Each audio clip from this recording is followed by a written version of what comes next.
Pada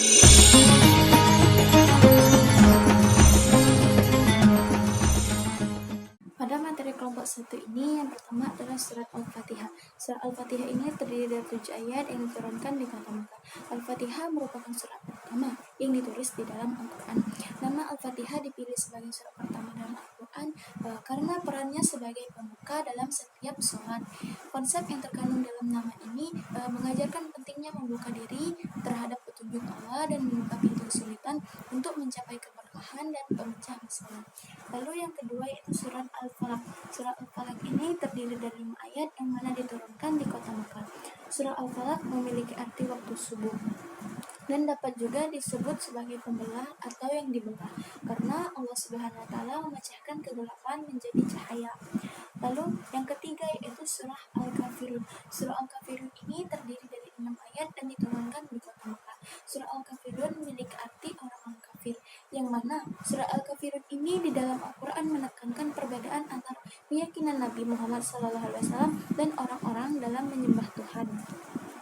Yang keempat yaitu surah Al-Ma'un. Surah Al-Ma'un ini terdiri dari 7 ayat dan diturunkan di kota Makkah. Al-Ma'un berarti banyak harta, berguna, dan bermanfaat. Surah Al-Ma'un juga menegaskan pentingnya kepedulian sosial, khususnya dalam membantu fakir miskin dan memberikan zakat. Pada materi kelompok 2, yang pertama ini ada surat Al-Ikhlas. Surat Al-Ikhlas merupakan surat ke-112 dalam kitab suci Al-Quran menurut Mushaf Utsmani. Surat Al-Ikhlas ini terdiri dari 4 ayat dan diturunkan di kota Makkah. Surat Al-Ikhlas menegaskan atas keesaan Allah dengan sifat ahadnya, yang mana keesaan zatnya ini mengandung pengertian bahwa seseorang harus percaya bahwa Allah Subhanahu wa taala itu ada. Kemudian surat An-Nasr yang terdiri dari 3 ayat, termasuk juga surat terpendek di dalam Al-Quran.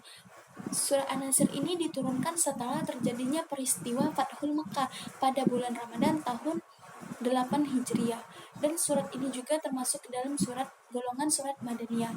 Surat An-Nasr ini menjelaskan tentang pertolongan Allah kepada kaum muslimin sehingga meraih kemenangan terhadap lawannya yaitu kaum Quraisy dengan ditaklukkannya kota Mekah pada peristiwa Fathul Mekah dan mulainya banyak orang berbondong-bondong ingin masuk Islam. Kemudian surat Al-Kautsar. Surat Al-Kautsar ini juga terdiri dari 3 ayat dan juga yang mana diturunkan di kota Mekah. Pokok isi surat Al-Kautsar ini ialah perintah dalam melaksanakan sholat dan berkurban, karena Allah memberikan kenikmatan untuk mereka yang beriman, sedangkan para orang-orang kafir yang membenci Nabi Muhammad SAW menganggap dan mengatakan bahwa keturunan Nabi itu terputus akibat semua putranya wafat. Kemudian surat Al-Fil terdiri dari 5 ayat yang diturunkan di kota Mekah. Surat Al-Fil ini memiliki arti gajah. Surat Al-Fil juga menceritakan kisah perjuangan kaum muslimin dalam menjaga Ka'bah dari pasukan gajah yang akan menyerang Ka'bah. Dan Allah Subhanahu wa taala itu mengirimkan banyak burung untuk membantu pasukan Nabi Muhammad SAW dalam menyelamatkan dan melindungi Ka'bah. Yang terakhir ini surat At-Tin. Surat At-Tin ini terdiri dari 8 ayat yang diturunkan di kota Mekah. Surat At-Tin juga memiliki arti buah tin. Surat At-Tin menjelaskan manfaat dari buah tin dan bagaimana rendahnya manusia serta kehinaan manusia, juga manusia yang meninggalkan agamanya.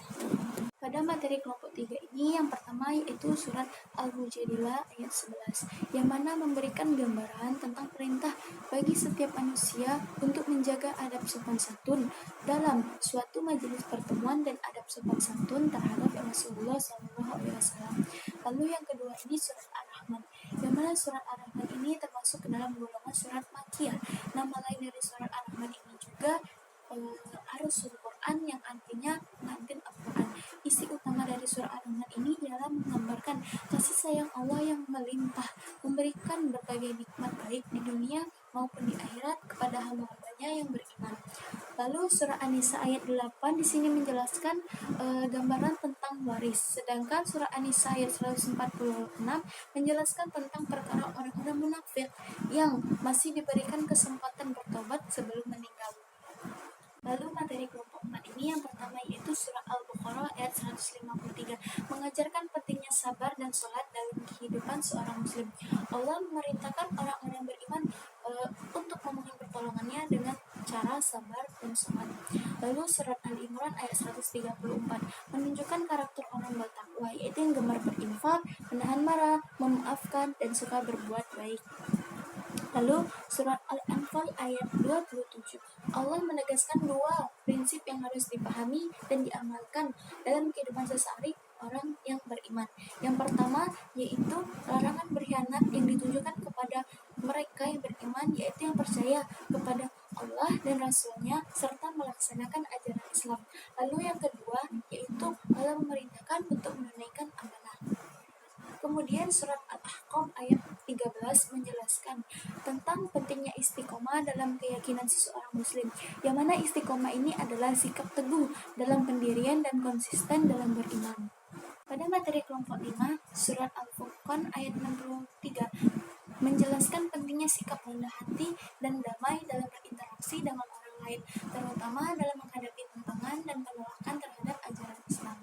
Lalu yang kedua yaitu surat Al-Isra ayat 27 menjelaskan hukuman terhadap orang-orang yang terlibat dalam perjudian dan minuman keras, menyebutkan bahwa mereka yang melakukan perjudian dan minuman keras ini sebagai saudaranya setan. Lalu yang ketiga yaitu surat Al-Nahl ayat 114 menekankan pentingnya makanan yang halal dan baik serta bersyukur atas nikmat yang diberikan oleh Allah Subhanahu wa taala. Isi kandungannya ini mengajarkan umat Islam untuk menghargai rezeki yang diberikan oleh Allah, yaitu rezeki makanan-makanan yang halal dan baik serta menjauhi makanan yang haram. Kemudian surat Al-Maidah ayat 90 dan 91 menegaskan larangan terhadap perjudian dan minuman keras, menggambarkan perilaku tersebut sebagai perbuatan keji yang berasal dari setan. Kemudian materi kelompok 6. Surah Az-Zumar ayat 53 menekankan pentingnya kita tidak boleh berputus asa dari rahmat Allah Subhanahu wa taala sebagai tanggapan terhadap perilaku kaum musyrikin Makkah yang melampaui batas dalam melakukan maksiat. Kemudian surat An-Najm ayat 39 sampai 42 menyoroti konsep balasan atas usaha dan perbuatan amal manusia terkait perang Uhud. Ayat ini menjelaskan bahwa setiap individu akan memperoleh balasannya sesuai dengan usaha dan amal yang dilakukannya. Kemudian surat Al-Imran ayat 159 menegaskan sifat lemah lembut Rasulullah sebagai anugerah dari Allah Subhanahu wa taala terkait dengan pemaafnya tanggap pasca perang Uhud. Lalu surat Al-Hujurat ayat 13 mengajarkan prinsip-prinsip kesetaraan, toleransi, dan kerjasama di antara manusia sebagai respon terhadap sikap diskriminatif beberapa suku terhadap budak yang ingin masuk agama Islam.